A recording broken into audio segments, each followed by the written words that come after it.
What is up, you guys? We are back. UFC 311 Fight Week is finally here. One of the best pay-per-view cards we're probably going to get in 2025. But before we kick this card off, talking about every single matchup, last week at UFC Vegas 101, we absolutely crushed it, going up over 11 units in profit. We hit Fatima Klein, round 2 finish, plus 750, round 2 TKO at plus 2,500, also with the fight not to go the distance at plus 170.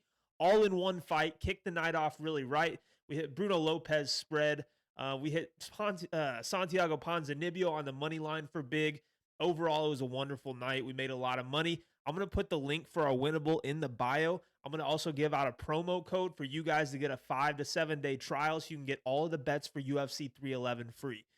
Without any further ado, I want to jump right into it. The first fight on the card, they're kicking it off with Tagir Ulenbekov and Clayton Carpenter.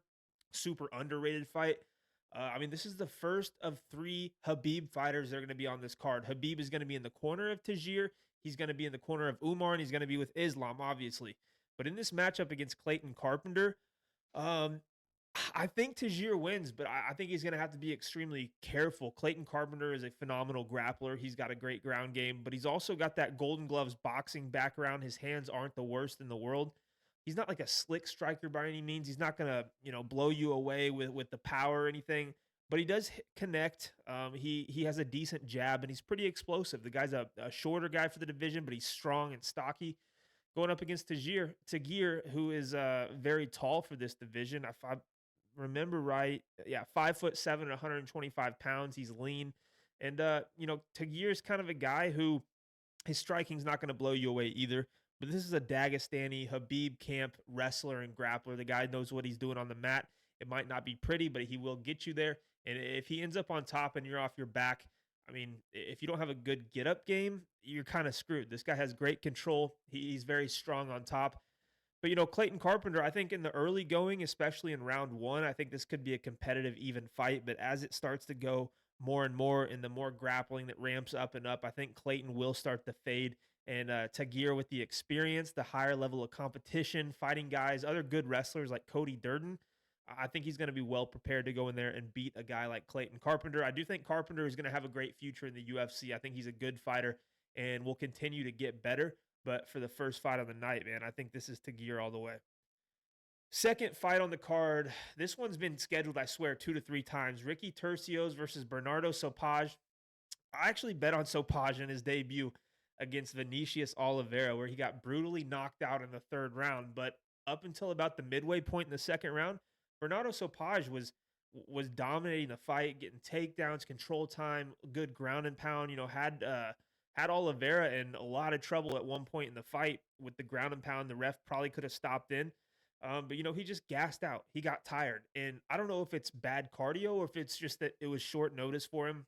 He had to come in there on just a couple of days and give it his best against the guy in Vinicius Oliveira, who we know now is very dangerous, who's a very good fighter, and he's looking to make his name in the UFC. So not a bad loss in hindsight. And I do think Bernardo Sopaj has a ton of talent, especially for this weight class. I think, the explosiveness, he's got power, striking, and then he can wrestle and grapple as well. So going up against Turcios probably going to have the better cardio, especially if you've watched Turcios in the past and compare it to Sopaj's last fight. But, Ricky's not the most dangerous fighter in the world. His striking, decent, not a lot of power, throws okay volume, 4.63 significant strikes per minute. Doesn't have the best striking defense either. He gets hit a bit. He'll be the bigger fighter here.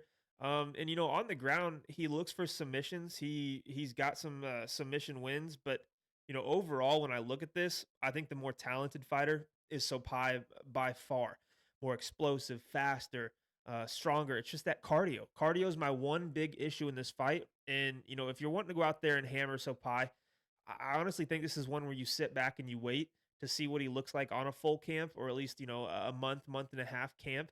And instead of, coming right off the couch and seeing what the cardio looks like this time and then maybe betting him his next time out, because he should beat Ricky. Ricky's got 2 wins in the UFC, and they both come by split decision. Then he lost to Ayman Sahabi and got submitted by Raul Rosas Jr. So not the most talented fighter coming back at Sopaj, but if he does start to gas out, Ricky's one of those guys who's going to be there for all 15 minutes. So I'll take Sopaj for the pick. I'm excited to see what he looks like in this matchup on a full camp. Skill for skill, he's definitely the better fighter. Next fight up, third fight of the night, we are getting Rinya Nakamura versus Muin Gafurov. I like Nakamura a lot as a fighter. He's fun to watch. He's a wrestler. A lot of, people hate that style, but he's fun with it. He gets massive slam taking guys down, slamming guys, pause. But, powerful. He hits very hard. And, if you can't really get up off your back, he's just going to control you for 15 minutes. He's going to look for submissions. He's going to look for elbows and ground and pound. And he's so strong and he's so physical. It's hard for guys to get back up. Now, Muin Gafurov has pulled off some upsets in his day. He's had a tougher run, in his first couple of fights. But, he's fighting guys like Said Nurmagomedov and John Castaneda, guys who have been here for a bit, who have more experience and are, tough fights to make your debut and second fight against. So nothing against those losses there. But, going up here against Rinya Nakamura, Gafurov's going to have to fight a complete different style than he has so far in the UFC at this level. He's going to have to defend takedowns. He's going to have to get back off of his back whenever he does get taken down. And I'm not really sure we've seen him have that ability, especially he's going to be the smaller guy. He's going to be, not as physical here. And, he could maybe catch Rinya Nakamura, but I just haven't seen that type of power out of Gafurov. And, if Rinya does get in trouble, he always has that wrestling to fall back on. If he grabs a hold of a leg, this guy's so strong, he'll just take you down. So for those reasons, I'm taking Rinya here. Rinya's due for a finish. This guy, came in to the UFC, off of road to the UFC, getting submissions, nasty knockouts, came into the UFC against Tyoshiomi Kazama, and brutal knockout in that one. And then he fought Fernie Garcia. And I took the plus 500 Rinya Nakamura to win by decision because everybody thought he's going to come out here and destroy Fernie too. And we ended up getting that to cash. And then he got another decision win against Carlos Vera. So he's due for a finish. I think he comes out and looks for one. All those reasons, I'm taking Rinya Nakamura to win the third fight on the card. Next up, we're getting Karol Rosa versus fan favorite Ailin Perez. You either love Ailin Perez or you absolutely hate her. I can't fault you either way. But, Karol Rosa is going to be her toughest test to date, in my opinion. Rosa is a girl who's fighting the higher level girls like Irene Aldana. Pannie Kinseyad's a tough opponent. Norma Dumont, she lost to. So, yeah, she has a lot of UFC experience against decent opponents. She doesn't get any finishes at the UFC level. Every single fight she's actually been in the UFC has gone to a decision. She'll throw decent volume out there. She lands 6.5 significant strikes per minute. And if you watch the Irene Aldana fight at UFC 296, one of the best women's fight of all time. These girls went back and forth. Karol Rosa actually landed 204 significant strikes in that fight, or maybe just strikes, compared to Irene Aldana's 145, but Aldana was just landing cleaner and more impactful. But, Karol Rosa's that type that if you're going to stand and trade with her, she could beat you on volume. I think Ailin Perez has to go to the wrestling here. Not that she's a terrible striker. She's definitely not a good striker. She does have power, throw some decent kicks, but if she wants to stand and box with Karol Rosa, she's going to lose every single time. Ailin Perez needs to go out there, get Karol Rosa on her back, and get control time and land ground and pound. If she doesn't, she's going to get picked apart. And, even if here's what scares me is even if she does, Perez is shown to be extremely tired in third rounds, even almost getting finished by Lucy Pudilova in the third round, almost caught in bad submissions. So this isn't a layup by any means for Karol Rosa. She's the favorite here, but Ailin Perez, if she can win the first two rounds, she's going to give herself a chance. She just can't get finished in the third. So I'm going to take the underdog here with Ailin Perez. I think she's got a lot more momentum. She's getting better and better. In her last fight, coming off a 3-decision win, she comes out and gets the first round submission via arm triangle. So she's showing improvements. She's very strong. And if she gets the fight to the ground, she's going to give herself a good chance. Next fight up, we are going to get Grant Dawson, Diego Ferreira. Diego Ferreira is kind of on this little, I don't want to call it a retirement year or retirement run, but he's definitely getting older. He's getting up there in age, just about 40 years old. Actually going to be 40 years old the day of the fight, maybe. Yeah, the day of the fight, he's going to be 40 years old. So coming off of a win over Michael Johnson by knockout, and then he got the TKO in round 3 against Mateusz Rebecki. So this guy's kind of putting it together in his downhill trajectory in his career right now, pushing 40. He's extremely dangerous. He hits hard on the feet. And for Grant Dawson, the danger is going to be him looking to wrestle and getting caught with some kind of knee up the middle or even some kind of guillotine or submission because Diego Fajeda's got the ground game to go with it. So this is a tough fight for Grant Dawson. I don't really see any if you look at Grant Dawson and you watch him lose to Bobby Green where he got caught with some jab early in the fight and just put out, it makes you a little hesitant in fights like this because his other opponents are Joe Selecki, who you don't have to really worry about the striking, Rafa Garcia, who is a good striker but doesn't really have any power. So when he's fighting these power punchers and guys with slick striking like Bobby Green, he is getting hit. So that's the one thing that would concern me. But if you're Grant Dawson, I think you come out here and you go straight to the wrestling. You do exactly what your bread and butter is, what has gotten you to this point in the UFC, and you stick with it for all 15 minutes. And if he does that, I think he should win this fight. But on those moments, those seconds where it's on the feet, he's got to be careful because if Bobby Green can put you out with a jab, Diego Fajeda can hit you with that right hand and put you out as well. But we'll see if it lands. I'm not super confident that Diego Fajeda can pull off that big of an upset, especially at 40 years old. But Grant's got to be really careful, especially in the first round. What do we have next? Oh, let's see. Oh, also, I was at the fight with Diego Fajeda and Mateusz Rombeski, and the crowd just almost went silent in that second round because you could feel the tides turning. You could see all the people who had Rombeski in their parlays just starting to crumble as Diego started to take over the fight. So that was kind of fun to see. Next fight, Zachary Reese is taking on a new opponent. He was scheduled to fight Cedriques Dumas. Dumas is now pulled out. In flies Azamat Bekoev, a guy who fights out of American Top Team, a guy who has good wrestling and grappling, and his striking's not bad either. I watched a little bit of tape on him. He doesn't really do anything flashy. He's got a decent 1-2. That's kind of the base of his striking. He throws some 1-2s, and then when you're rushing in, he's going to throw some hooks and things like that, and he's going to set up takedowns. But I mean, I watch him fight Dylan Budka to a split decision win. Now, if you know Dylan Budka, he's a guy who came into the UFC, hasn't won in the UFC yet. Fought Cesar Almeida, where all he did was look for takedowns, and they'd get stuffed. Then he'd eat some elbows, and finally, he took enough elbows to the side of the head where he dropped and got finished. So, Bekoev is going to split decisions with guys like that, other wrestlers. Dylan Budka is not the best striker in the world. And Bekoev, even though he had some success on the feet in that fight, he didn't really pull away from Budka. He didn't really hurt him. It was more mixing in some takedowns with a pretty evenly matched striking fight. So, yeah, he could definitely mix in the wrestling here against Zachary Reese. But what I would worry about is the jiu-jitsu from Reese. Reese is 6'4". He's long. He's got those limbs where he can kind of sneak under the chin. If he takes your back, he's going to be extremely hard to get away from. But Zachary Reese has shown that I don't know. You can call the knockout loss to Cody Brundage kind of a fluke, where he had the triangle choke in and he got lifted up and slammed on his head.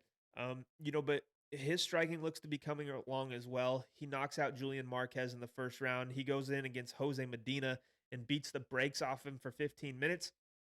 Couldn't get him out of there, but Medina's super tough. So, if he comes in here and can keep it on the feet, I think he's going to win this fight. He's long, he's got a good jab, good kicks, and he hits hard. But, if they get into these grappling exchanges and he gets taken down and can't find the submission off of his back and gives up minutes and minutes of control time to Azamat Bekoev, I think Bekoev could make it a closer fight. But being on short notice, it's a little sketchy. He is out of American Top Team. Those guys are always usually in phenomenal shape year-round. I don't think a guy named Azamat Bekoev is out there partying and getting out of shape in between fights or anything. He's probably ready and been waiting on this call at some point. So, yeah, I think it's a closer fight than people would probably think or what the line says. But, I'm going to go with Zachary Reese just based off the fact that he does have some power. He's got the jiu-jitsu. If he gets into wrestling exchanges, he's just got to stay off of his back if he gets taken down. I think he should win the fight.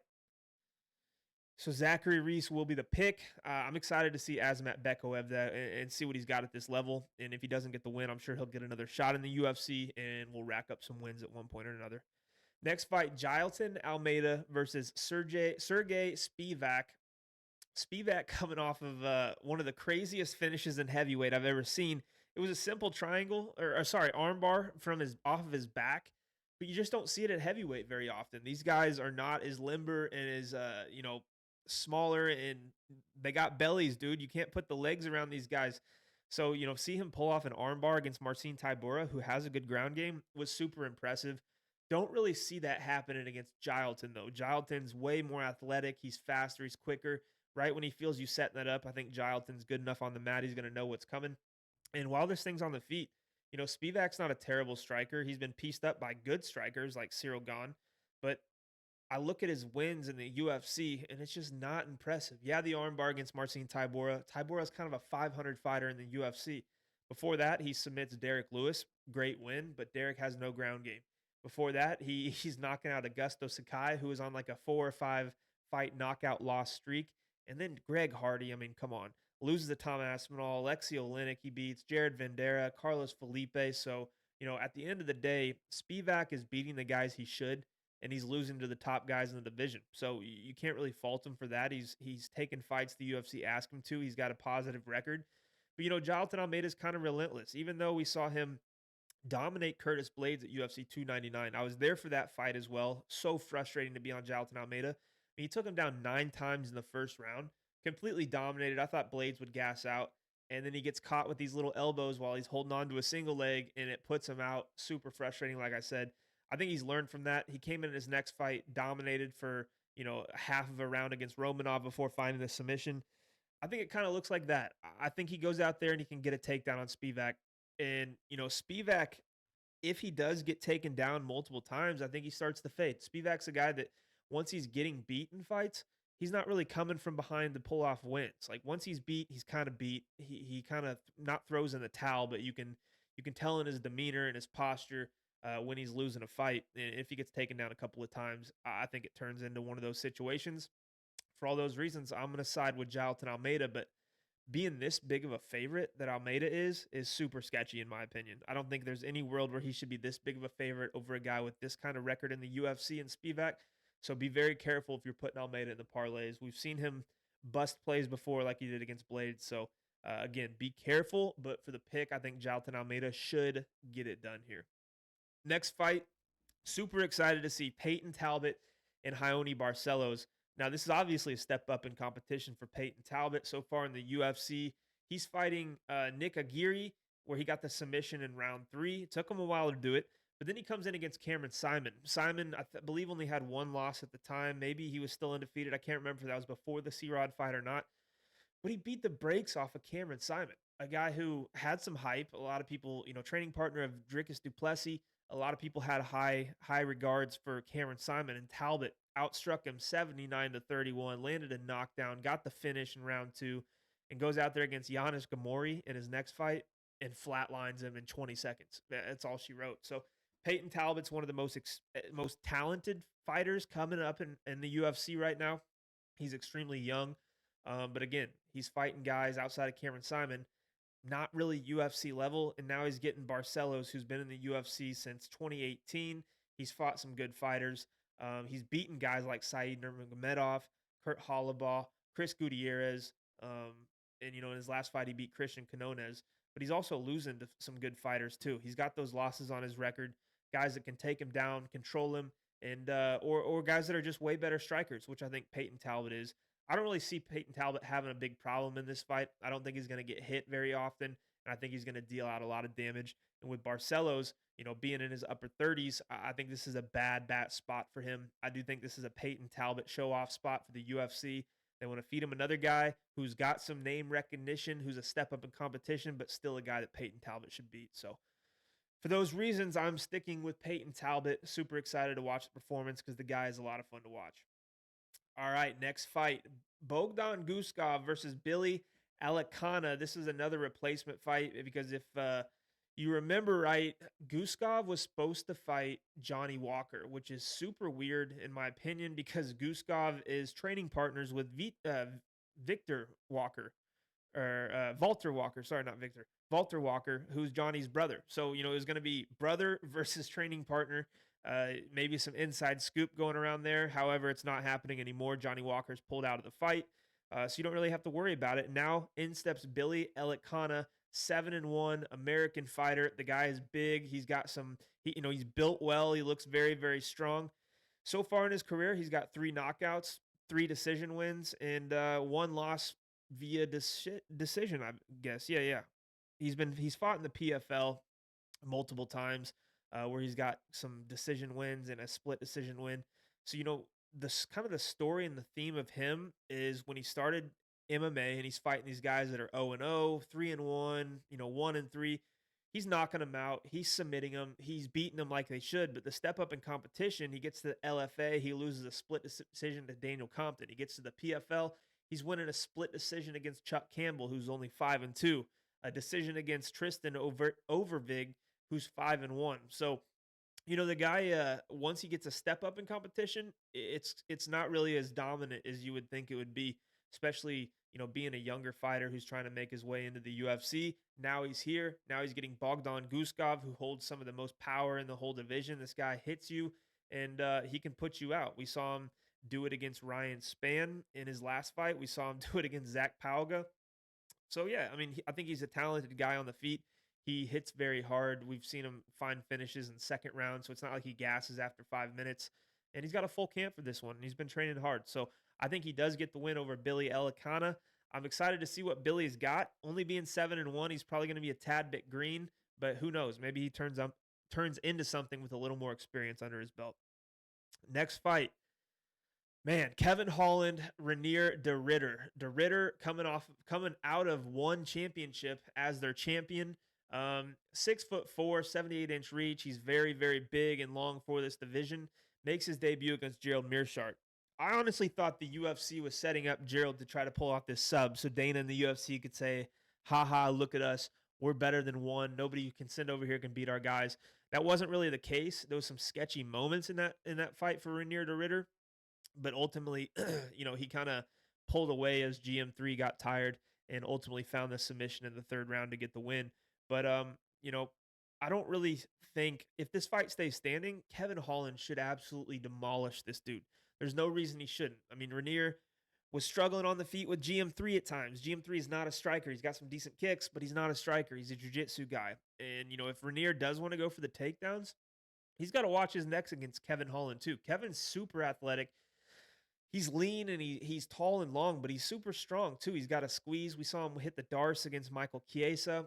Chiesa is a great grappler as well. So it's not out of the question that if he could submit Reinier de Ridder, it's just Kevin Holland sometimes makes some bonehead mistakes. Everybody knows he's got the flashy striking. He's got the power.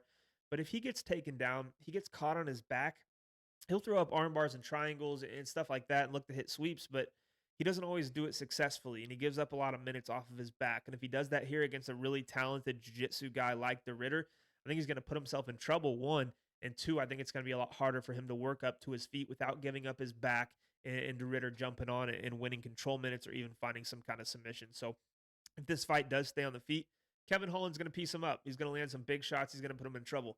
If de Ridder gets this fight to the ground, he's going to put Holland in trouble. I'm going to lean that Kevin Holland's pissed off after his last fight, and he's going to come in here and look to knock out de Ridder. I think that's kind of the energy he's coming with. Yeah, he's 1-3 in his last 4 fights, but he is fighting. Dolidze, there was an injury. He got taken down. So, there's a lot left to be desired in that fight. Beats Michael Olazechek. Loses to Michael Venom Page. Page is a phenomenal striker. Loses by split decision to Jack Della Maddalena, guy who's fighting Leon Edwards next, climbing up the ranks. And he's beaten Santiago Ponzinibbio, Michael Chiesa, and guys like that. So Kevin Holland's got all the experience in the world against the top-level guys. He's got the skills on the feet. He's got the jiu-jitsu skills. He just cannot get taken down and put on his back. I'm going to go out on a limb. I'm going to try it out with Kevin Holland one more time. If he loses this fight, he's on the do-not-bet list. He should probably be on the do-not-bet list as it is, but I do think the striking is going to play a big factor in the damage. Next fight, Beneil Dariush versus our boy Renato Moicano. Money Moicano coming into this fight on a nice win streak. 4 fights now, and he's coming off of a super dominant performance against Benoit Saint-Denis. A lot of people didn't see that coming. Moicano was he like plus 230 or something? I mean, he was a massive underdog in that spot. Got the first takedown of the fight, beat BSD to a pulp. It was a 10-8 round. Should have been a 10-7 according to some of the commentators. I mean, it was that bad. And then they get into the second round. BSD's eyes were swollen shut, and Moicano finished the show. And before that, he's finishing Jalen Turner, not an easy feat, submitting Brad Riddell, beating Drew Dober. I mean, this guy doesn't get the respect he deserves, in my opinion. It's not like his striking is shit. Everybody bashes his striking because he doesn't have a lot of knockouts. His striking's not terrible. He's not going to go out there and starch dudes, but he's got some decent kicks and a left hand. But if he gets you on the ground or you get in grappling exchanges, there's not many guys who are as good as him. Although against Dariush in a straight up grappling match, these two are probably pretty even. Dariush, though, a tad bit older. He's talked about retirement. If he loses this fight, he's probably hanging it up. He's coming off of two nasty, nasty finish losses. One to Arman Tsarukyan, who's in a title fight, and the other to the former champ Charles Oliveira. But both of those he's getting finished very early in the fight and very badly. So I just don't know if Dariush has it in him anymore to keep fighting. I don't know how motivated he is. And Moicano is a guy who's literally putting everything into fighting, and he's looking to keep staying on this run, and he's looking to get another win here, which I think he does. So Renato Moicano is going to be the pick. I'm not sure how he finished him or if he does, but I would lean Moicano by some kind of finish. Next fight, Yuri Prochazka, Jamal Hill. Tough fight to call. I think Jamal, I'm going to start off by saying I think Jamal catches a little bit of shit for that Alex Pereira loss mixed in with the way he acts online. You see this guy going at it with people all the time. Not the best look in the world, but the guy is talented at the end of the day. He was on a 4-fight win streak going into that Pereira fight where he beat Glover Teixeira in a beautiful performance where he landed 232 significant strikes. He just looked phenomenal. Beat Thiago Santos before that, knocked out Johnny Walker, knocked out Jimmy Crute, knocked out Ovince St. Preux. Like, this guy has some serious power in the hands. He's big for the division. This is going to be a striking battle back and forth. Yuri's a little unorthodox, but he's also super hittable. I've said it before, and I caught some shit for it, but I thought Yuri, heading into the first Alex Pereira fight, was one of the more overrated fighters fighting for a title. The guy was 3-0 in the UFC. They throw him into a title fight. He gets knocked out. He goes out there and was getting beat by Alexander Rakic until he found a big shot in the second round to finish it. Then he goes out there and gets sparked by Alex Pereira once again.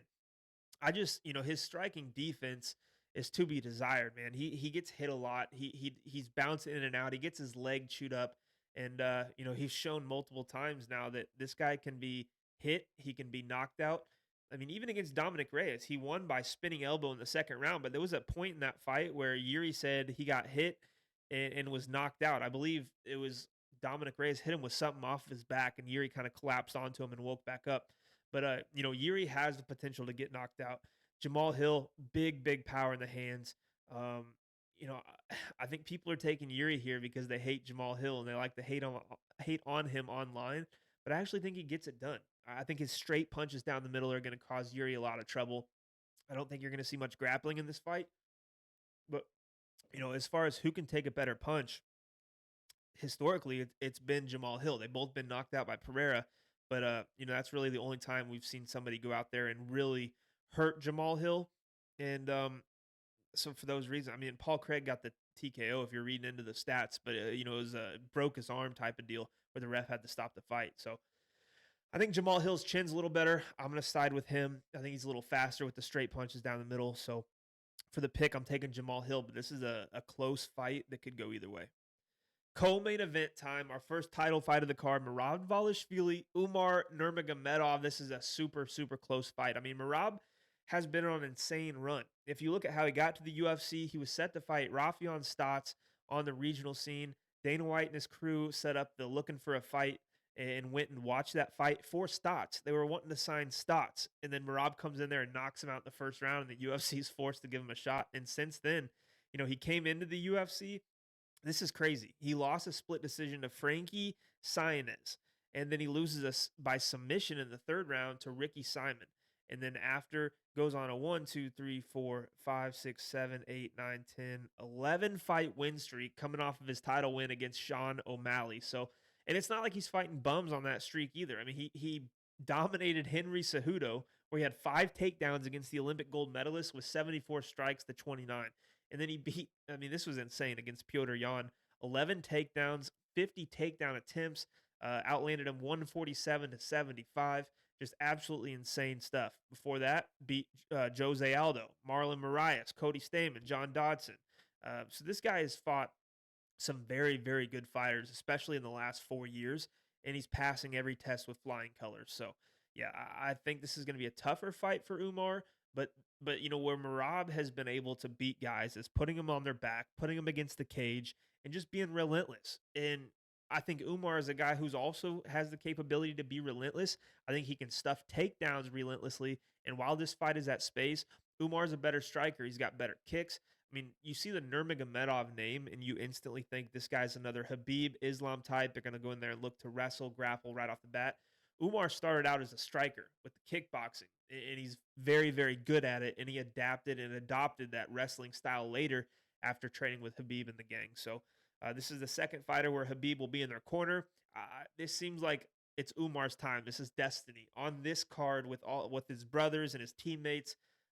This is a spot where I think Umar is going to look extremely good, and people are going to be saying, watch out for this dude to hold the belt for years to come. So I'm taking Umar Nurmagomedov with the striking and the wrestling defense to kind of stabilize the offensive wrestling attack from Merab, and then go out there with the striking and get it done that way. So yeah, for the pick, I'm taking Umar and New for the first title fight, and for the second one in the main event, Islam Makhachev, Arman Tsarukyan, the rematch. These guys fought when Arman was making his debut. And even though it was a unanimous decision for Islam, it was all grappling in that spot. The strikes were 14-13. Islam had 4 takedowns. Arman had 1. But it was Arman's debut. And since he made that debut, he's gone on a good streak. His only other loss, I believe, in the UFC, it was Mateusz Gamrot, where Gamrot was able to take Arman down 6 times. That's what concerns me here. We saw Islam take him down 4 times in his debut. Then Arman went on a 5-fight winning streak, beating guys like Joel Alvarez, Christos Yagos, Matt Frivola. So he's not fighting bottom of the barrel. And then goes against Gamrot and gets taken down and loses the decision. So didn't like to see that. But since then, he's bounced back. He's on a 4-fight win streak, beating the likes of Charles Oliveira and Benil Dariush, Joaquim Silva, Damir Ismagulov. So he's fought in good guys. He's getting better. His striking is evolving. He's got some power in the hands and the kicks as well. So Islam's going to have to mind his P's and Q's. But on the same side, or on the opposite side, Islam, known for his grappling, known for his wrestling, being extremely dominant with it. But his kickboxing and his striking has come along so well. And we've had to see it. Since he became champ, we've seen a lot more of it, where against Volkanovski, he had to strike with him quite a bit in that first fight. Got outstruck, but it's Volk. He was, in his great run at that time, but he ends up winning the unanimous decision either way. Gets the rematch against Volkanovski and knocks him out badly with a kick in the first round. And then he went out there and went toe-to-toe in the striking with Dustin Poirier, outlanded him 88-74, mixed in 5 takedowns, and got the 5th round submission via Darce choke. So that's those are top-level guys that Islam is doing this to. And, I don't think it's out of the realm that he could do the same to Arman Tsarukyan. I'm not saying it's going to happen.